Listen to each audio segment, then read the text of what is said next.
Hello there. How's it going, everybody? Welcome back to the Professor's Garage. I am the Professor, and today we are talking about Kenobi. So, yes, I know that is the wrong lightsaber, but that is my favorite lightsaber, so deal with it. There are going to be spoilers for Kenobi.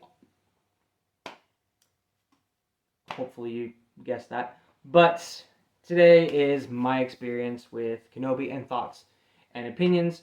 I don't know if I'll do any theories or I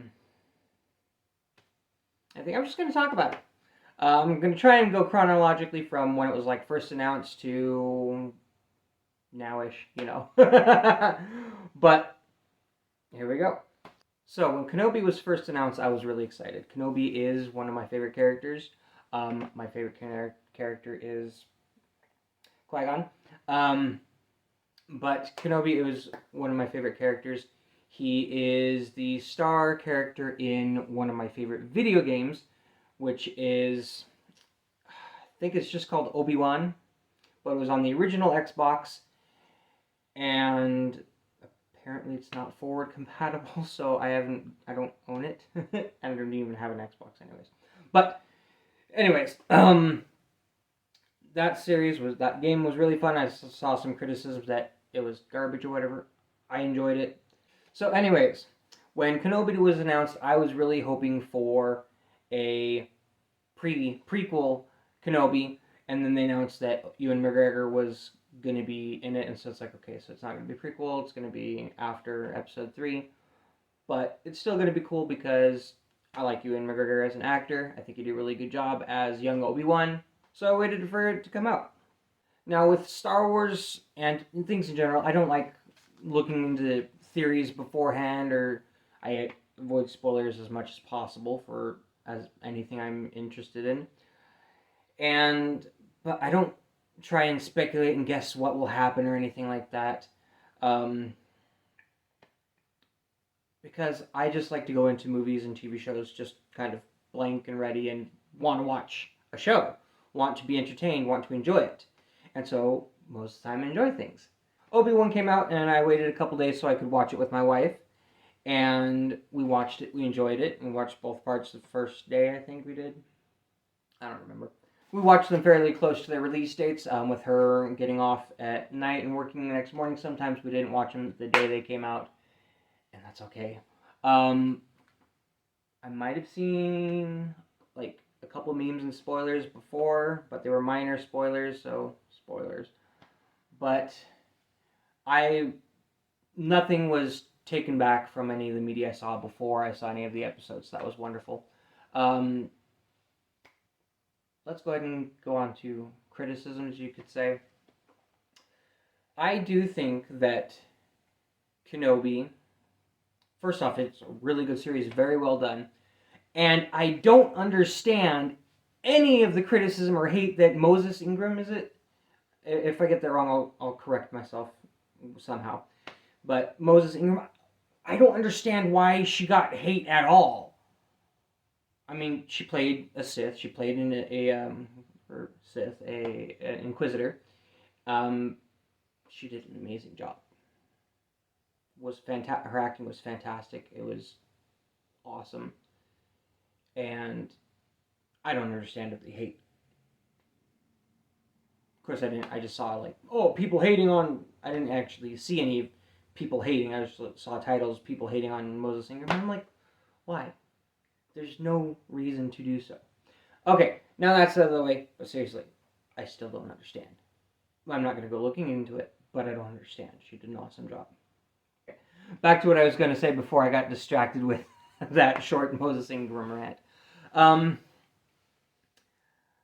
In regards to the episode 4, specifically of the original trilogy, there are a couple things about the Kenobi series that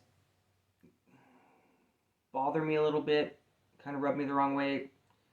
Wish they did a little bit differently, but hey, I didn't write it, so I had no say in it. I was just someone waiting for a show to come out to enjoy it, and I did. But there's still a couple, and they are minor, a couple minor things that did bother me with Kenobi. And one of these actually is bothered me with Rebels as well. A famous line in A New Hope, Star Wars. Um, Obi-Wan Kenobi. That's a name I haven't heard in a long time, you know. Maul finds him. Spoilers for Rebel. Maul finds him. And that's much closer to A New Hope than Kenobi is, and calls him Obi-Wan.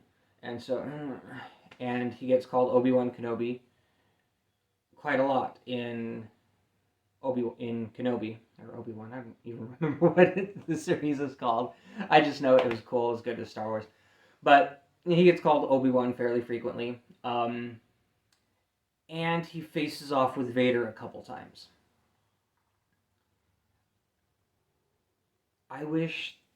I think it would have worked out better and would have been nice and more cohesive, more with canon, or he didn't meet with Vader and no one called him Obi-Wan. It would have been a lot better, I think. Well, it would have been more cohesive if those two things didn't happen. Those are like my biggest gripes with Obi-Wan. My wife mentioned that, you know, her Obi-Wan going off and helping Leia does kind of step on the toes of A New Hope as well, because in A New Hope, Leia comes and she talks to Obi-Wan. You fought with my father in the Clone Wars, and that whole little speech gives, and just how she talks about it, gives the feeling that she never met Kenobi and has only heard stories from her father, Bail Organa, who did fight along General Kenobi in the Clone Wars, as witnessed in, I think, kind of in episode 2, but the Clone Wars series, which is amazing, as well as Rebels, both amazing. But her being the center of the Kenobi series, the arc for the Kenobi series, and kind of the MacGuffin for the Kenobi series, it kind of throws off that line in her hologram request a little bit. And she's 10 years old, so it's, what, 12 years, 10 years till episode 2? Or is it only 8 years? I forget, but like Luke and Leia are between 18 and 22 or something, and I don't remember. I just enjoy the movies. I enjoy the I do know a lot of specifics for a lot of this stuff too, but I always remember it as they're 20 years old at the beginning of A New Hope. So, oh well. So for me, 10 years from her adventures with Kenobi to A New Hope. And it doesn't have, it kind of treads on that cohesiveness a little bit for me as well. Final thoughts on Kenobi. It was an awesome series. I was kind of expecting it to be longer than 6 episodes, but it works. It works really well. I did like all of the background story that you get told with them, you know, the Inquisitors hunting other Jedi, or Jedi in general, and people helping the Jedi get to safety, helping, you know, the rebels, all the I think it really reminds me of what I know about the Underground Railroad, which is very little and very surface level, but it reminded me a lot of, at least now thinking back on it, of the Underground Railroad, with the sneaking and smuggling of people that were being hunted and getting them to safety. And yes, I know they're completely different things, completely, you know, a fictional world and a real world, and slavery and wanted people. They're similar, but they're different. Yes, I know. Keep things civil in the comments, please. I hope that wouldn't draw any incivility anyways. But I loved all of the fleshing out of the Star Wars universe that was shown in Kenobi. Yes, Inquisitors were shown in the Clone Wars. I liked how they were shown in Kenobi as well. In Kenobi, it shows how they interacted with the civilians as well, where in Clone Wars and Rebels, sorry. Whereas in Rebels, it's mainly them hunting down Force sensitives and known Jedi without interacting with civilians much. So I thought it was really cool that they showed them interacting with the civilians. I did Obi-Wan interacting with Uncle Owen did not bother me.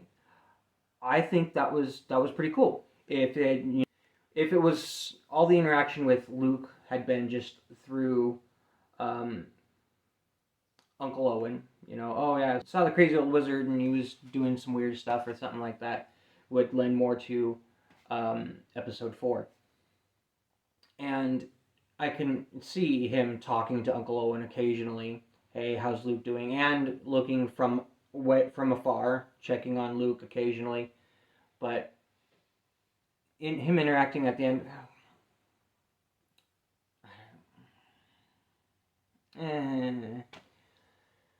and final thought. I don't think there should be a season 2 of Kenobi. Stop it. Leave it where it is. It's fine. If you do more, you're gonna more likely start treading on the toes and start breaking canon and the cohesive flow. And there's another word I'm trying to remember. I can't remember. But I say, please don't do a season 2. Yes, I know Ewan McGregor and Hayden Christensen would love to come back. If they were to do a season 2, in my opinion, it should only be Obi-Wan's training with Qui-Gon Jinn. I had forgotten that until just a moment ago. But I also think that could be very boring unless done right, on just his training on how to become a Force ghost and become one with the Force truly. So I don't think they should do a season 2 of Kenobi. If they, again, did just Qui-Gon, maybe a couple conversations with Uncle Owen, or maybe, a couple seedy dealings with some of the black market or the underworld, or just other people within Mos Eisley and Mos Espa, and maybe some thugs, but no lightsaber, maybe very little Force. One thing I did not understand about Kenobi: why was it so hard for him to use the Force to catch Leia when she fell? Yes, it's been 10 years since you really used the Force, but I can imagine it'd be like riding a bicycle and stopping her or giving her an extra push to get across the gap. If, again, no contact with Vader, no contact with Luke directly, maybe a couple things through Uncle Owen, maybe some things with the underworld, but if there's a season 2, mainly Qui-Gon and a couple other things to keep that, strange thing, strange wizard, and don't call him Obi-Wan Kenobi, because it's a name he hasn't heard in a long time. But those are my thoughts on Kenobi. I gotta get going. So thank you for watching.